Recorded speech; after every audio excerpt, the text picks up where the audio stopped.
Kasi ko nga itong sapatos ko. Sinasabihan, wala daw akong sapatos.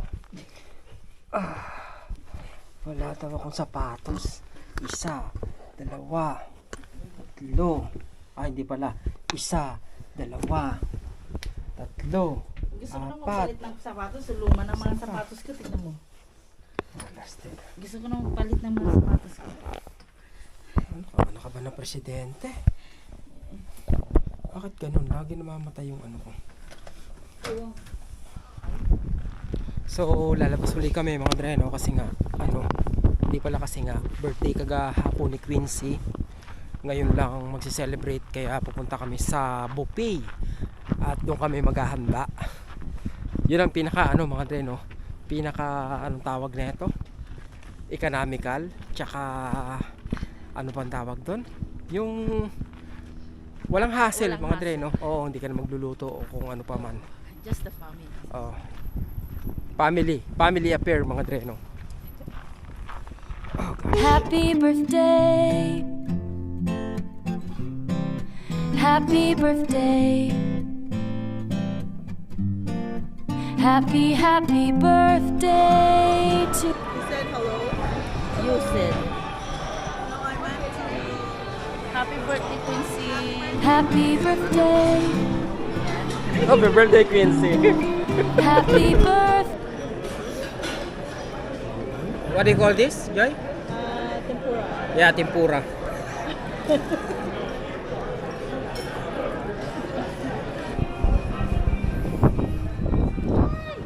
Lamig.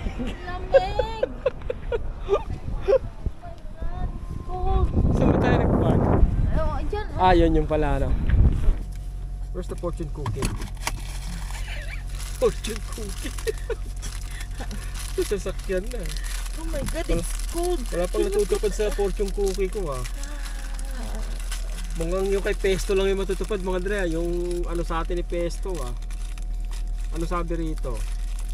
Pag Pranse hindi matutupad yun. O kaya nga, yun nga Merong English sa ano niya.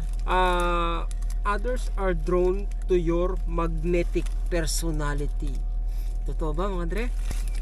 Ang Sabihin pangit nyo, naman nito. baka sabihin nyo nagbobola ako Ayan Nakita ba? Hindi, screenshot ko na lang mga Dre Pangit naman yun. Ano sabi sa'yo? Shoot. Listen attentively, you will come out ahead. Hindi kasi sa'yo, alam mo yung mga hula sa'yo They want us to come back before holidays. about sa leadership, okay? Kaya nga eh. About your job. Tama nga si Pesto, di ba? Oo. Guys, how was your what do you call this? Oh, my fortune. Yeah. I don't have. Here. Nom Samoa. I'm trying. True it. Anong sinabi, Quincy? Yeah. Maybe it's your lucky day. Me is a sign for me to come back. Come back. Come back Come back where? At your previous work? No, here. Said you will be rewarded Yung malag. What? You will be rewarded for your patience? for your efforts. Okay. I have Wow. How your about you? leadership qualities. Is horrible. It's horrible. No, your leadership qualities will shine soon. Wow. So for now, it's horrible. Naka-sale yung blueberries mga Dre, no? Dating $3, $2 na lang. Kumuha na ako ng dalawa. Nature Ripe Farm Fresh. Yun, laki nito para sa $2, Sarap to. Daming sale ngayon mga Dre. It's a moment of giving. Kaya it's the time of giving pala. Kaya madaming naka-sale ngayon dito sa grocery.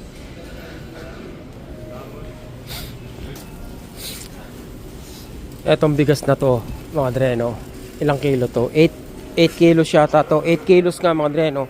Nung dumating ako dito, dati pag nag-sale to, parang lang $10.99 o $11.99. Pero ngayon, kahit naka-sale na, $18.99 mga Dre, no? Ang laki na ng iminahal ng bigas na to.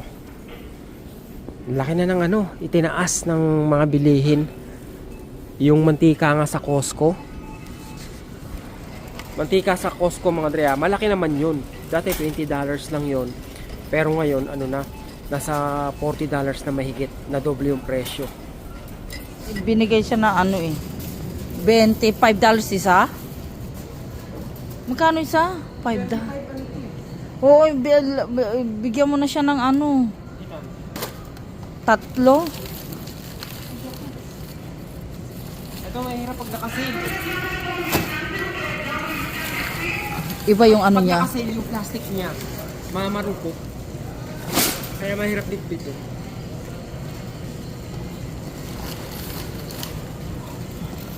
$35 to eh.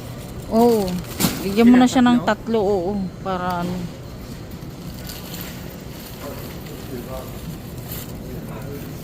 Para to sa ano namin mga Dre. Para sa ninang. Ay ninang. Okay, ano pang sunod? Sita.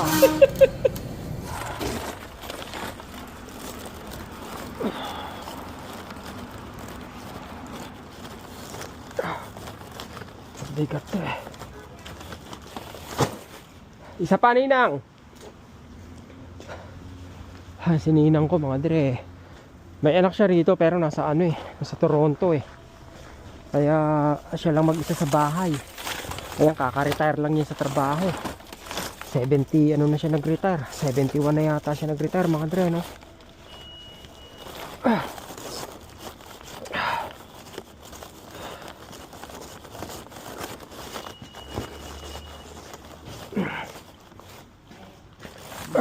Hindi na makakuha ng ninang eh. Doon, hindi na makahawak. Wala na. Paano wala? Wala na ang kuha, wala na.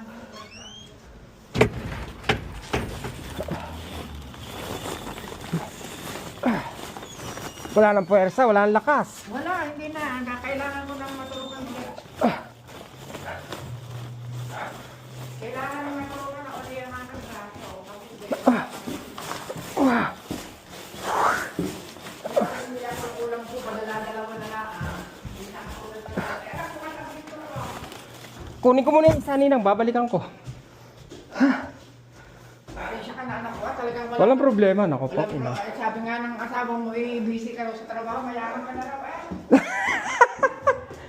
Pag mayaman na, hindi na magtatrabaho, ninang.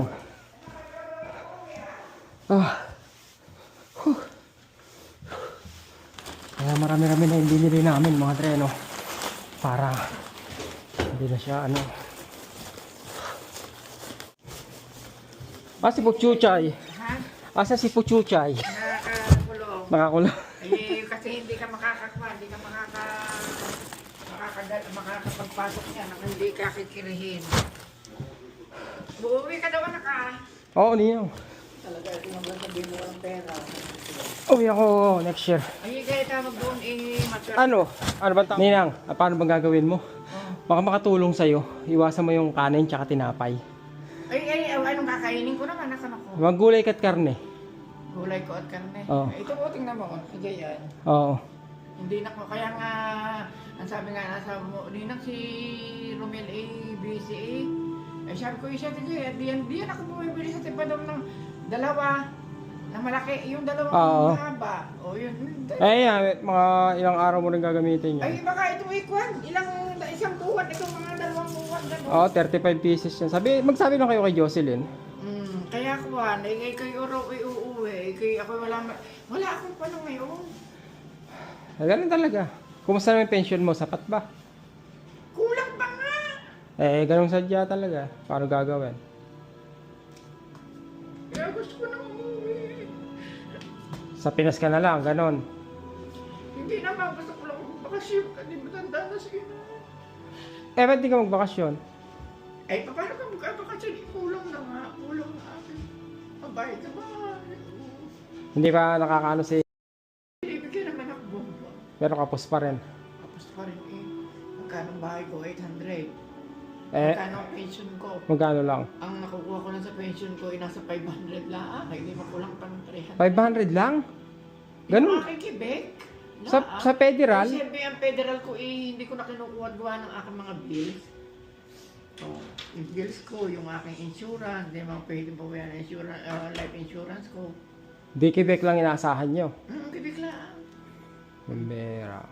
Eh, paano nga yun? Napakamahal na pamasahe. Magkano pamasahin natin? Wari ka mga 1,800 o 2,000 mahigit. Kaya sabi ng nanay ko, pag ikaw ay awa ng Diyos sa isang taon kahit na wala kang dalang pera, bubuhayin kita. Gusto nga padala ko ni nanay ko ng pera. Baligtad Kasi pa, no? pensionado sa nanay ko Iyak ako. Bakit ba?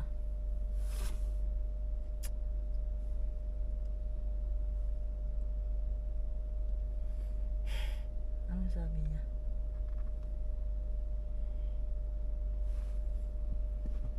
Gusto niya raw umuwi. Pero wala siyang pera. Yun na nga, di ba?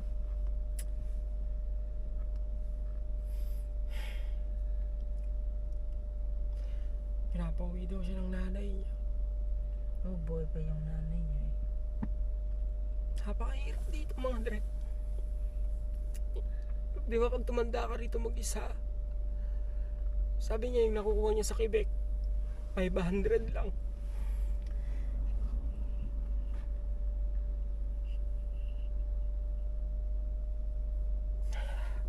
Yung sa federal daw, hindi niya nang inagalaw. Kasi pambayad niya sa bills. Sa bahay.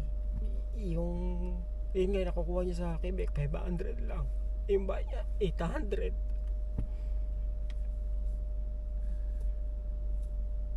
Nakakahirap tumanda rito mga Dre, sa totoo lang. Sabi niya gusto niya umuwi, sabi ko, paano doon ka nagtitira sa Pinas? Sabi niya hindi, uuwi lang ako, gusto kong makita yung nanay ko kasi nga matanda natin. Ilang taon na si Ninang? 72. 72. Pero boy pa yung mother niya. ah. Yeah, buhay pa yung mother niya. Di ba Oo. pinapauwi siya kasi nga umihina na raw. Hindi siya makauwi kasi wala siyang pera. Ayun na nga.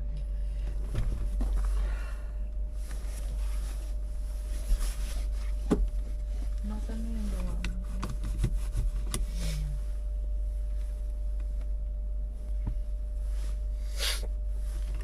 Napakahirap dito.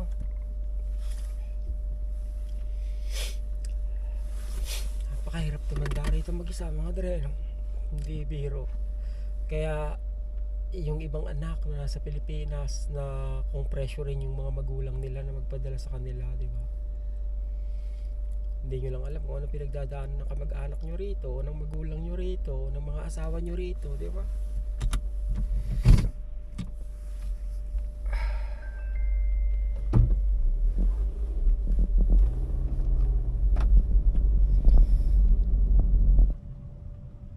Siyempre hindi pa siya nakakaano rin dahil nakakalabas na isa.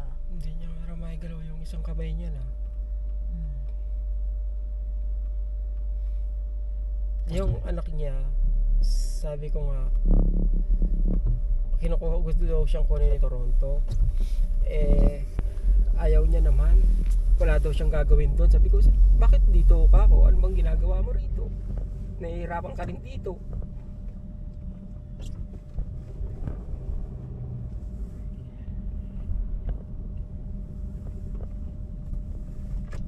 Oh, hindi man lang. Ano yun?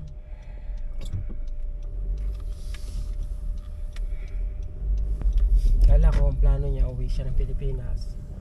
Doon na siya. siya mag-i-stay. Tapos, doon niya gagastusin yung pera niya, di ba? Hindi. Balak niya pala magbakasyon lang. Wala nga lang siyang pera. Baka may gustong mag-sponsor dyan mga Dre. Pambili ng ticket ng Ninang.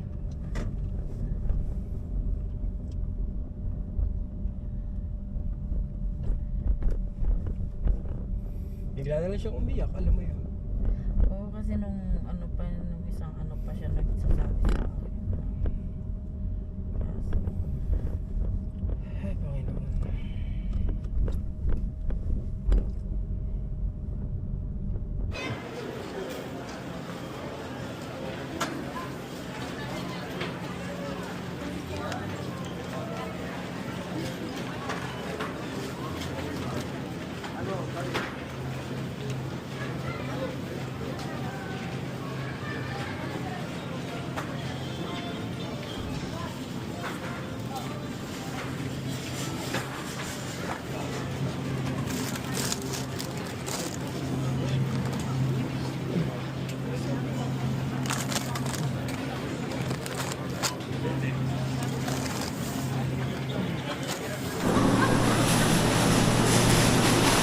Alam nyo ba? Teka lang. Nagulat ako, Adreno. Nagulat ako kasi yung kamote tsaka yung orange, $31. Sabi ko, are you sure $31 for that? Sabi sa akin, yes my friend. The orange alone is $17. What? Ito yung pinakamahal na orange na binili ko dito, ha? $17? Saan yung resibo nung ano? Resibo? Kakain na sila, resibo pa. Wala kayong resibo. Hindi kailangan kung Bakit? Eh, yung bayad sa labor. meron.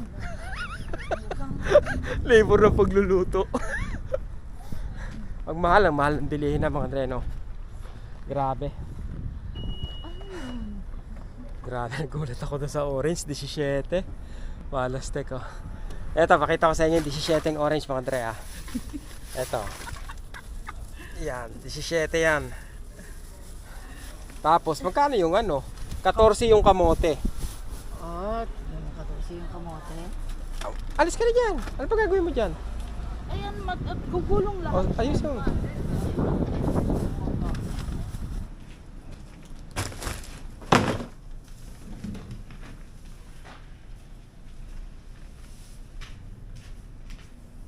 Jocelyn!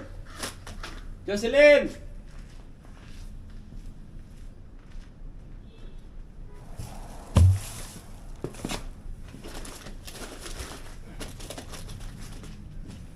$12 lang yung orange pero $17. Mahigit $1 isa. Wait, we don't have to start the day yet.